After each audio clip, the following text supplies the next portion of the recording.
Everyone is a worshiper. Everyone who has ever lived through all time in all places since the beginning of human existence, everyone is a worshiper. You might be saying, I don't know about that. I've got people that won't enter a church. They don't care about that at all. Well, we all know that you can worship other things than just God, right? There's a host of things that we can worship. So today we're in this study of spiritual disciplines. Today the theme is worship. If you're a guest here, we're so glad you're here. I'm not the senior pastor. The senior pastor led us in communion. And so he asked me if I would share a little bit about worship today. And you know, these topics we're doing during the summer, they each and every one could be an entire series. So it's not so much about what are you going to say, it's what are you not going to say. So I've tried to really hone in what it means to worship and how that works in our life. If you've got the handout, worship defined, and this is a general, not thinking Bible or anything, but just generally, the worship is our response to what we value. So you experience something, you see something, you know someone, you know something, you learn something about them, you value it. Your response to what you value is worship. It's showing what someone or something is worth to you. So you can worship ability. You know, you appreciate acting or music, or you appreciate intelligence, whatever it is. You value that. There's a response to it. Beyond that, you can worship things. You know, nice stuff.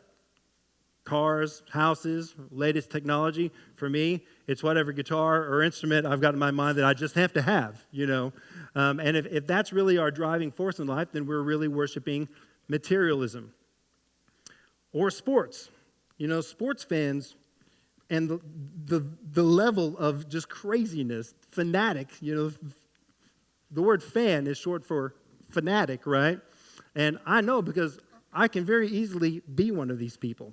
It can turn from being a fan into worship when you begin to value it in a way that's unhealthy. And I really believe, and I'm not alone in this, that the fastest growing religion in the United States is professional sports. I mean, think about it. People gather in the place. They learn about it. They know about it. They know about the players. They know the people involved. They gather and they celebrate. They lift their hands and cheer, right? Grown men who should keep their shirts on, take their shirts off and paint their bodies and brave the elements. Why would you do such a thing? Well, because they value it. They've put their hearts and their attention, their affection into whatever sport team. What about celebrities? There's a man named Herbert Chavez. He lives in the Philippines, and he is enamored with Superman. He has had 28 surgeries on his body, his face and his entire body, to make him look like Superman. Isn't that amazing? There's a 16-year-old girl. Her name is Emma Phillips, and she got to meet Justin Bieber. Now, if you don't know who Justin Bieber is, he's the Donny Osmond of this generation, okay? If he came here, he'd fill up the T-Mobile Center. He's a pop singer. And so Justin is, he's at a TV studio. They're doing a taping, and Emma gets to meet him afterwards. He takes a drink of some sparkling water, but he doesn't like it.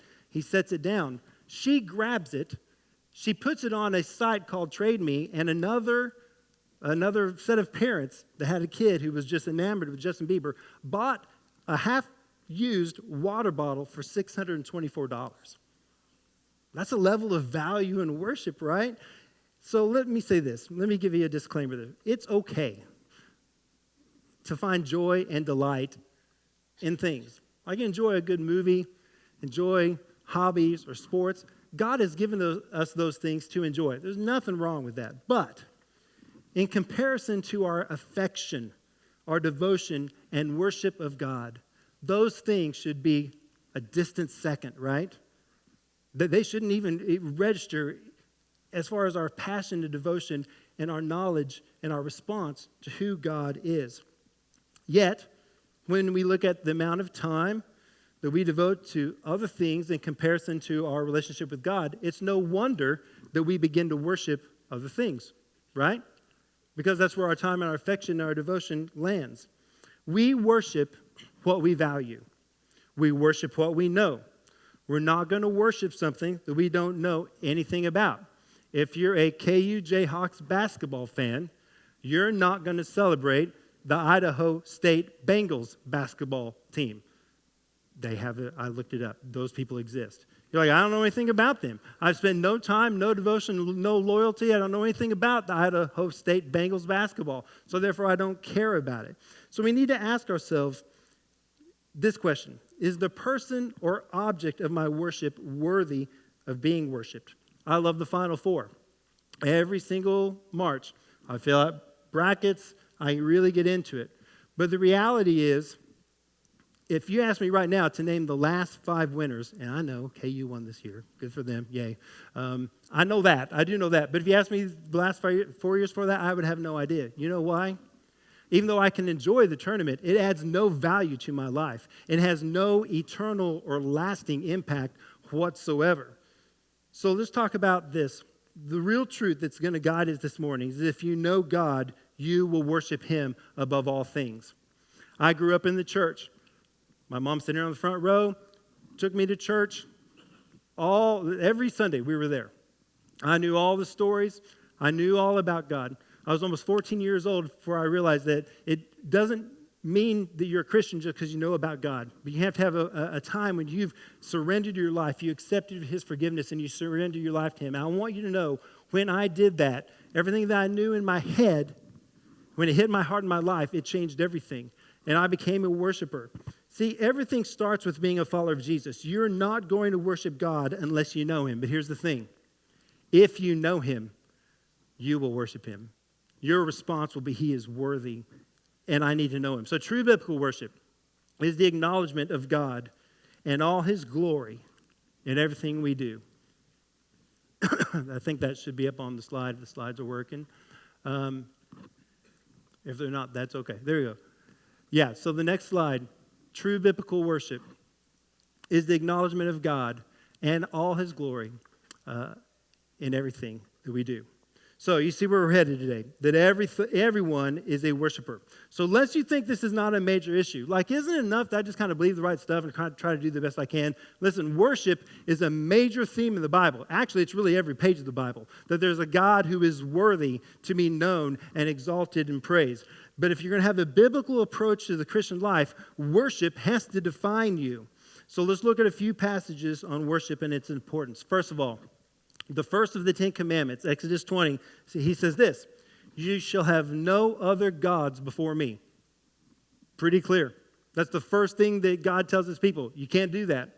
You can't have other things that are going to compete with me. Secondly, the second command, you shall make for yourself an image. You shall not make for yourself an image in the form of anything in heaven above or on the earth beneath or in the waters below. You shall not bow down to them or worship them. What about Jesus? What did He say? This is at the woman of the well in John chapter 4. Yet a time is coming and has now come when the true worshipers will worship the Father in spirit and truth, for they are the kind of worshipers that the Father seeks. What does that tell us? God is looking for people who get it and have in the rightful place and worship Him. God is spirit, and His worshipers must worship in spirit and in truth. In the Old Testament, this is a great verse in 2 Chronicles. I love this verse. For the eyes of the Lord reign throughout the earth to strengthen those whose hearts are fully committed to Him. If you don't think worship is important, it is to Satan. Look what it says in Matthew 4. Again, the devil took Him, meaning Jesus, to a very high mountain and showed Him all the kingdoms of the world and their splendor. All this I will give to you, He said, if you do what? Bow down and worship me. And Jesus said to him, away from me, Satan, for it's written, worship the Lord your God and serve Him only. In heaven, what's going to happen? What's happening right now? Revelation 5. John tells us, now I looked and heard the voice of many angels. Try to picture this in your mind. Numbering thousands upon thousands and 10,000 times 10,000. They encircled the throne and the living creatures and the elders, and in a loud voice, their worship's loud, they sang, worthy is the Lamb who was slain to receive power and wealth and wisdom and strength and honor and glory and praise. Do you see how important this issue of worship is? It's all over the Bible that God alone is worthy of our worship. So today, I hope that we will grasp that our entire lives, our entire beings are meant to live as an expression of worship because we acknowledge the greatness, the majesty, and the holiness of God. And here's what it comes down to. And this is how it works in our lives. This is how humans are wired. It's revelation and response. Something is revealed to us. We experience it. We see it. We know about it. It hits our lives. God is revealed to us, and we respond. It could be anything. This last week, on Amen last week, we got on a plane. We flew to Boston. Our son, Jared, he's a youth minister in Houston. He did the same thing. And we met there, and Jared had said, hey, I saw online that in Boston, there's whale watching. And so why don't we go do that? And honestly, when I go on vacation, I don't even care what we're doing. I just care that I'm with my kids, I don't get to see Jared a lot. So I'm like, hey, whatever, let's go. So we load up, and they take us out in the ocean about an hour and a half, just straight out. And we get there, and I kind of look, and like in the distance, like there's this tail. Oh, there's the whale. Cool, awesome. About 10 minutes later, it was unbelievable. They were everywhere. They were all around us. They were actually very, very, very close. I mean, from me to Derek. Coming out of the water, and pretty soon, the entire staff came up to the top of the boat, and I'm standing there, and I heard one of them say, I've been here 5 years, and this is the top 5 trip. This is unbelievable. They actually said to us, we want you to come back, but if you ever come back, you're going to be disappointed because it's never like this. The truth is, I could stand up here and talk for the rest of the afternoon about this whale watching thing, and you wouldn't get it. You know why? Because you didn't experience it. You really had to be there. I mean, you seen a picture of a whale? I have. But I wasn't like, wow, that's incredible until I experienced it firsthand. That's revelation and response. You see something is revealed to you, experience it, and you're going to have a response. So obviously, the thought here is that if you interact with God, you experience Him, your only logical reaction is going to be worship. Paul says it like this. Romans 12:1-2, he says, therefore I urge you, brothers and sisters, in view of God's mercy, to offer your bodies as, this sounds like an oxymoron, a living sacrifice. A living sacrifice, holy and pleasing to God. This is your true and proper, what? Worship. See, Paul tells us here that this is what's going to motivate us. What is going to motivate us to want to live lives of worship? It's in view of what? God's mercy. And that's it. Like if you've experienced God's mercy, the fact that we are sinners and we're separated from God, and He has extended a hand to us in sending Jesus to die for our sins. Listen, we deserve judgment, but we get mercy. When you experience that in view of God's mercy, live as a living sacrifice. See, that's revelation and it's response. And listen, you can know about that, but unless you've experienced salvation firsthand, you won't get it. You can know a lot of stuff about God, but until you've actually experienced the forgiveness of your sins personally, it's going to be hard to go forward. We worship because of what He's done. God reveals Himself through all sorts of things. His word, prayer, circumstances. It's something where you see something supernatural and you're changed. So we're going to look at Isaiah 6, because this is one of the very clear pictures of revelation and response in the Bible. Now, Isaiah lived in the 7th century BC. His entire life, King Uzziah had been the king, and then after 52 years of ruling, he dies. So read with me Isaiah chapter 6, verse 1. In the year that King Uzziah died, I saw the Lord high and exalted, seated on a throne, and the train of His robe filled the temple. Above Him were seraphim, each with 6 wings. With 2 wings they covered their faces, with 2 they covered the feet, and with 2 they were flying. And they were calling to one another, holy, holy, holy is the Lord Almighty. The whole earth is full of His glory. And at the sound of their voices, the doorposts and thresholds shook, and the temple was filled with smoke. Woe to me, I cried, I'm ruined, for I am a man of unclean lips, and I live among a people of unclean lips, and my eyes have seen the King, the Lord Almighty. Then one of the seraphim flew to me with a live coal in his hand, which he had taken with tongs from the altar, and with it he touched my mouth and said, see, this has touched your lips. Your guilt is taken away and your sin atoned for. Then I heard the voice of the Lord saying, who shall I send? And who will go for us? And I said, here am I, send me. The first thing we see is that Isaiah encounters God's holiness. That's the revelation. He sees God for who he is. He gives us a picture of the throne room of God. He says, I saw the Lord. Right there, that's incredibly amazing, isn't it? Moses wanted to see God, and he said, no, you can't look on my face, you can only see my back. So here Isaiah is in the throne room of God. He's not seeing his face, but he's seeing him, and he gives us this picture. He says that, the Lord, that he's high and exalted. In the midst of the uncertainty of King Uzziah's death, where's God? He's on his throne. See, the circumstances of this world, they don't affect him in heaven. He is who he is. It gives us a picture of who God is in his majesty. His reign and rule is not determined by the things of this earth. It mentioned his train. And actually what that means is the hem. Just even the hem of his robe. Isaiah says, it's unlike anything I've ever seen. Like, this was incredible. Just the hem of his robe. It talks about these seraphim. They're mentioned here. These are heavenly beings. Their name literally means burning ones. They're mentioned also in Revelation chapter 4.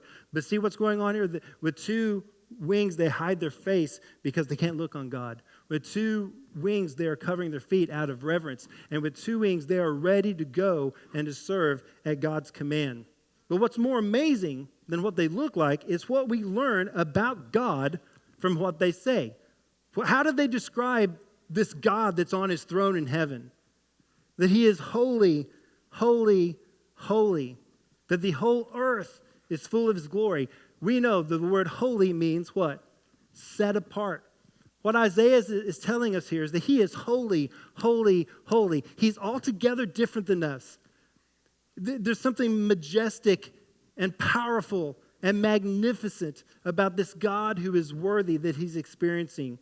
The emphasis of them calling out holy 3 times is significant, not just because of the Trinity, the Father, Son, and Holy Spirit, but the repetitive nature of their praise shows the intensity and the degree to which God is set apart. His holiness, it's worth declaring over and over and over. His glory, what does it say about his glory? It's seen in all the earth. And at all this, what happens? The foundation of the place starts shaking. I mean, literally, the temple is shaking. In Isaiah 46, God says this when he describes himself. He says, with whom will you compare me or count me equal? In verse 9, he says, I am God and there is no other. I am God and there is none like me. So when you think of God, what do you think about? A.W. Tozer, he said the most important thing about us is what we think of when we hear the word God. The most important thing about us is what comes to mind when we hear the word God. I want you to know that's why our witness is so important in this world, because there's a lot of people, they're not going to come to church, they're not going to read the Bible, but they're going to look at you because they know you're a Christian. They're looking at you, and you're going to help form what they think about when they think of the word God. Have you seen the T-shirts? Jesus is my homeboy. Have you seen those? Have you seen, there's a bobblehead Jesus that you can suction cup to the dash of your car. In Isaiah's day, they would not even say the name of God out loud out of reverence for him. This is a holy God. He's altogether different than us.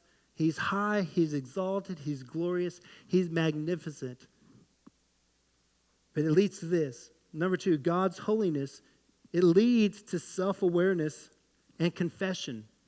That's the response. What does Isaiah say? He says, woe is me. Man, I'm ruined.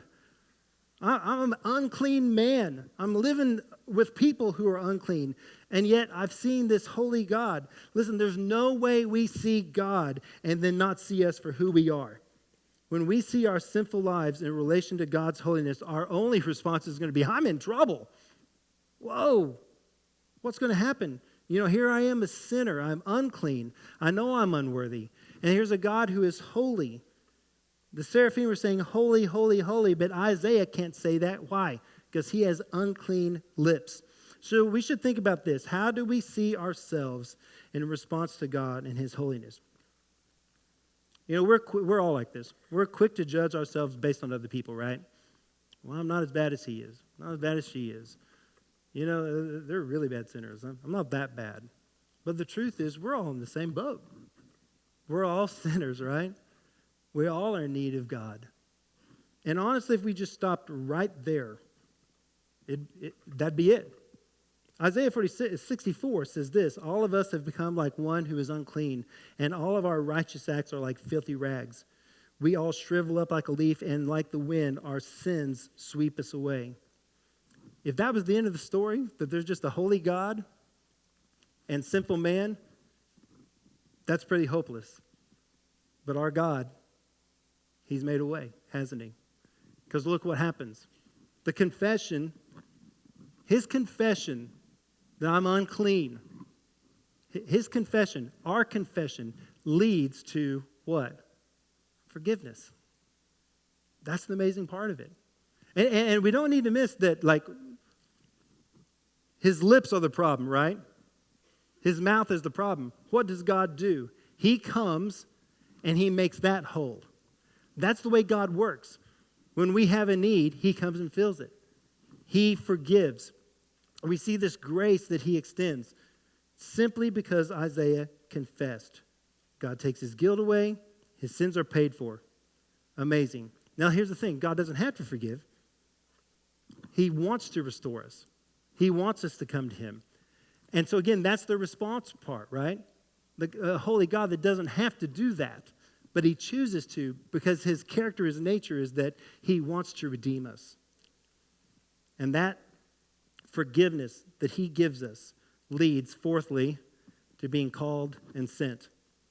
Verse 8, then I heard the voice of the Lord saying, whom shall I send? Who's going to go for us? I said, here am I. Send me. That's the response. A changed life. He wants in on what God's doing. When God shows up and he responds and he sees him, he's like, okay, whatever you're doing, I'm doing.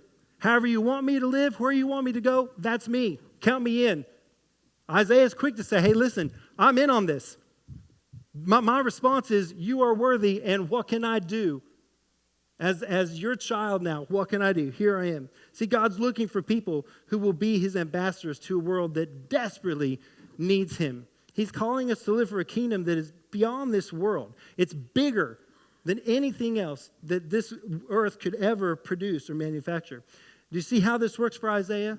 God reveals himself, and there's a response. The response shows the value of God and all his glory. Now, I know what you're thinking. Well, Brian, that's awesome. But listen, I've never experienced God like that. Like if I experienced what Isaiah experienced, you guarantee. But I just haven't experienced God like that. Well, listen, if God wanted to reveal himself to you the way he did Isaiah, he would do it. But we know that God does reveal himself in a lot of different ways. I mean, let's first talk about creation. Have you ever been on a beach, on a mountain, Grand Canyon, whatever, at the lake, and you look out and you have that feeling of kind of awe? Like, this is incredible. Anybody in the room? We all have, right? Why is that? What is it that's inside us? Well, it's found in Romans chapter 1. It's not on the screen, but listen to this verse. Romans 1 tells us that the invisible qualities of God, his eternal power and divine nature have been clearly seen, being understood from what has been made, what he has created. So when we look at a lake or the ocean or a mountain or whatever, and we have this feel of awe, we shouldn't be going, oh, that's incredible. We should be saying what? There's an incredible God that created that. And he's revealing himself and his greatness and his grandeur through this. What about circumstances? Does God reveal himself through circumstances and situations? Of course he does. All the time. If you doubt that, hey, listen, if you've ever been in a doctor's office when somebody gets bad news, if you know the Lord versus not knowing, there's a completely different response. And listen, God may not change your situation, but he will walk with you through that, and he will change you. God shows up in the valley, doesn't he? He shows up and walks you through it. And you experience his presence, a peace that passes all understanding, that if you don't know the Lord, you're just on your own. But God will reveal himself through circumstances and situations. What about God's word? If you weren't here for the first week of this series, Pastor Jeremy gave a great sermon about Bible intake and how important it is. Listen, God will always reveal himself through his word. But we've got to put the other things that we put a lot of time and energy in away so that God can pour himself into us through his word, right? Because every time we open God's word and we're seeking him and we're looking hard for him, God's going to reveal himself. But chiefly, God has revealed himself to us how? Through Jesus. You want to know what God's like? Look at Jesus. That's how you know him. He reveals himself over and over and over again. Jeremiah 29:13 says this. God speaking as he says, you will seek me and find me when you seek me with all your heart. So that's the way it works. You seek God, he reveals himself, and you respond in worship by presenting your body as a living sacrifice. So this is how this practically works in our lives. You encounter someone and you encourage them. The reason you encourage them is because you know that God made them and God values them. If God loves them and created them and values them, when you love them, you are showing a life of worship. You're responding, God, you love them, I love them. See how that works? In how you treat people. Conversely, if you belittle people, you gossip about people, what you're saying God, listen, I don't value that person. You've thrown your worship out the door then. Because if God values something and our lives are connected to him, our response is what? We value what you value. What about just being an honest employee or an honest student? If we know God is based on truth, he likes integrity. Listen, I'm going to be an honest employee because when I do that, I'm pointing to there's something different about me. Yeah? What about missions? When we go on international mission trips or we do local missions or you reach out to your neighbor, we know that here, God is present with poor people. He just is. Any elementary reading God's word, you know that God is very present with the poor. So when we go and reach out, we are joining forces with God. He wants us to be his hands, his feet, and his voice. So see how this works? It's as if everything we do, our entire lives, are lived as a response to who God is in our life. It's revelation and response. And our response is that we live a life of worship. Now, we haven't talked about singing at all. You probably thought the worship guy, and we're going to talk about worship. We're going to talk about singing. Well, let's do then. The reality is we've made a mistake. In our culture, we've made a mistake calling music worship. Don't you hear all the time? In fact, it's even a genre, like on Spotify or whatever, the genre is worship. That's really, everything we do is worship. So let's talk about this. Why do we sing? What's going on when we sing? Well, the Bible commands us over 100 times to sing praises to God. Ephesians 5 says, be filled with the Spirit, speaking to one another with psalms, hymns, and songs from the Spirit. Sing and make music from your heart to the Lord. Sing and make music from your heart to the Lord, always giving thanks to God the Father for everything in the name of our Lord Jesus Christ. Let me tell you this. Singing praises at church is the easiest form of worship. I mean, it's easy. I mean, if you can't come through these doors into this place, and that's why we're here, is to worship God. If you can't come in here and freely worship God with all you have, you'll never do it out there. This is gravy here. If you've been living your life all week for the value and the worship of God, if you've been loving and walking with Christ, then when you come in here, it's just all the extra easy stuff, right? If you're walking with God, you won't have any other option but the thought that I'm going to worship him because he's worthy.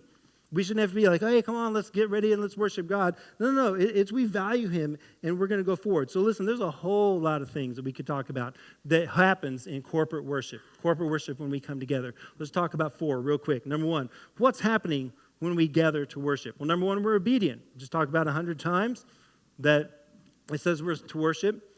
Psalms 150 verse 6 says, let everything that has breath praise the Lord. The breath you just took, God gave you. And so when we respond to him in worship, we're just acknowledging that you're the one that just gave me this breath. So let everything that has breath praise the Lord. Secondly, and I love this, we are unified. I look forward to Sunday morning coming here and worshiping with you all so much. You know why? Because we're family. When we gather here, we're saying there's a common faith. We have a common faith here in a God that has saved us. And listen, we get to declare this together, the truths that we believe about him. Yeah? There's a unifying factor in it. That, listen, the rest of the world may be against us, but when we're in this room, when we're together, we're all together, and we are going forward together because we have a belief in a God who has saved us and changed us. Where else can you experience that? Like nowhere. And we get to come here and be unified and declare that we together believe these things and we worship God. Thirdly, we're strengthened. Think about this. When we put God at the center of our worship, it centers us in life.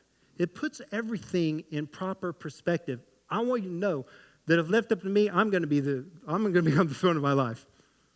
But when I acknowledge that there's a God who is worthy of worship, and I've placed my life into his hands and into his care, then it strengthens me. It gives me strength in my spirit because I've got him in a proper place. He's high and exalted. It's not about me. It's about him. You know, psychologists tell us that anxiety, listen to this, anxiety and gratitude cannot exist in our minds at the same time. They can't do it. Over and over and over in God's word. There's a passage where Jehoshaphat is going into battle. He's taken the army of Israel into battle. You know what he does? He gathers all the worship leaders. They go in front of the army singing praises to God. Why does he do that? Because he knew that God was going to get the victory if they put him in the proper place. If you're having a hard time, you need to begin to worship. You need to turn your eyes off of you and onto him, and he will strengthen you from the inside out. So not only is it obedience, and not only is it unifying, and not only is it strengthening to us, but lastly, it's evangelistic. Think about this with me. I want you to be encouraged. Listen, invite your friends. We got a bunch of chairs in that room that we can take out. We can put a lot more chairs in this room. Invite your friends and family and neighbors to come to church here. But I want you to think, when somebody who doesn't know Jesus comes into this room, what are they going to experience in us? See, if we gather together and we proclaim the greatness of God and who he is, it's telling the people that will come and visit and be part of our worship, there's something about these people. Like they believe this. Like they all believe this truth. Conversely, if they come in and they kind of see, ho-hum, get this stuff over so we can hear the sermon. I don't know what they're going to conclude, but it will not be that we're a church that's passionate about Jesus, right? Because I'm telling you, when we gather and we proclaim these truths, it is telling a lost world, you can be saved and you can know God this way. Does that make sense? You might say, well, Brian, I'm not a singer. People sing what they celebrate. Have you ever been to a birthday party? You got a 5-year-old there, got the cake. Hey, we're going to sing happy birthday. Nope, not me. I'm not singing that. I don't sing. You tell me when you're done. We don't do that. Thursday night, I had to, for me, kind of a bucket list thing. I got to go to Fenway. We went as a family to Fenway. We watched the Yankees and the Red Sox. They don't like each other. I don't know if you know that very much. It's sold out. I don't know if you know the tradition at Fenway, but during the 8th inning, every game, they sing this song by a guy named Neil Diamond. How many guys know who Neil Diamond is? A lot of you don't, but you know his song. It's Sweet Caroline. How many of y'all know this song?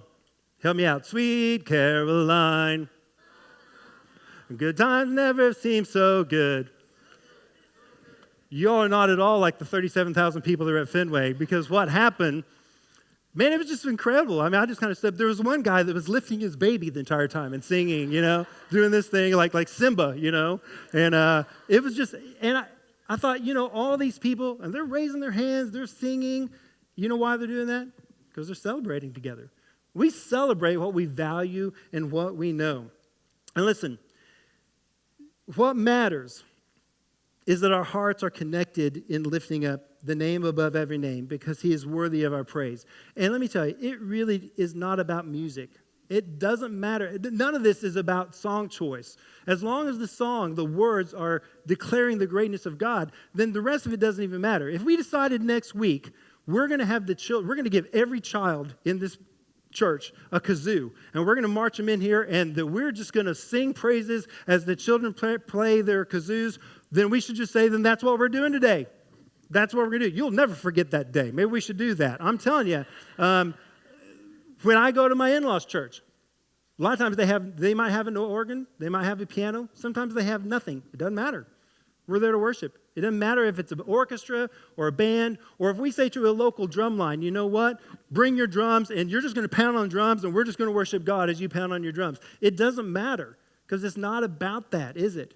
It's about us coming together and proclaiming the greatness of God. And boy, when we do that, there's just nothing like it. I want you to think about the first song we sang today, that song called 1,000 Names. Think about the bridge. It takes about 1.5 minutes to sing these words, but think about it. You're the rock of ages. Think what we're declaring here. You're the great I am. You are king forever. You're the beginning and the end. You are Lord and servant. You're the Son of Man. Your Son of Man is the term that Jesus describes himself all the way through the book of Mark. You're the Lion of Judah. That's hearkening all the way back to the Old Testament. You're the Lion of Judah. You're the risen Lamb. You're the second Adam. Boy, there's a lot of theology here. You're the second Adam that's here to lead us home. And this line, every time we sing this line, it just grips my heart. You are Yahweh's glory, now revealed in flesh and bone. You know, John chapter 1 tells us that the Word became flesh and dwelt among us. You are Yahweh's glory. The word Yahweh is the word they wouldn't even say for God in the Old Testament. Think about the richness of that when we say you are Yahweh's glory revealed in flesh and bone. You're an ocean parter. You will make a way. See, when we declare that together, we're saying something. We're saying something that's powerful, that we know that God is able to do everything that is in his heart to do. You're a death defeater. You've risen from the grave. You are full of mercy. You're rich in love. You're Jesus, Messiah, the one true God. Listen, that's worthy of being worshiped. You know, in the Kauffman Stadium, for a lot of years, we weren't singing Sweet Caroline. We were singing this, I've Got Friends in Low Places. We're not going to sing that because I'll keep my job. But I want you to know that the people of Kansas City can gather by the thousands in Kauffman Stadium and sing I've Got Friends in Low Places. The people of Kansas City can fill up churches and sing the greatness of the God who's the rock of ages, the great I am, Jesus, Messiah, the one true God. Am I right? And so listen, when we do that, this is a safe place. This isn't this. It's let's go. So unless we just talk about it today, we're going to give you an opportunity to worship the Lord right here, right now. I want to ask you to close your eyes and think about God's greatness, his presence in your life. And I want us to take a moment to worship him today. This isn't a public response yet. This is just simply to think about who God is.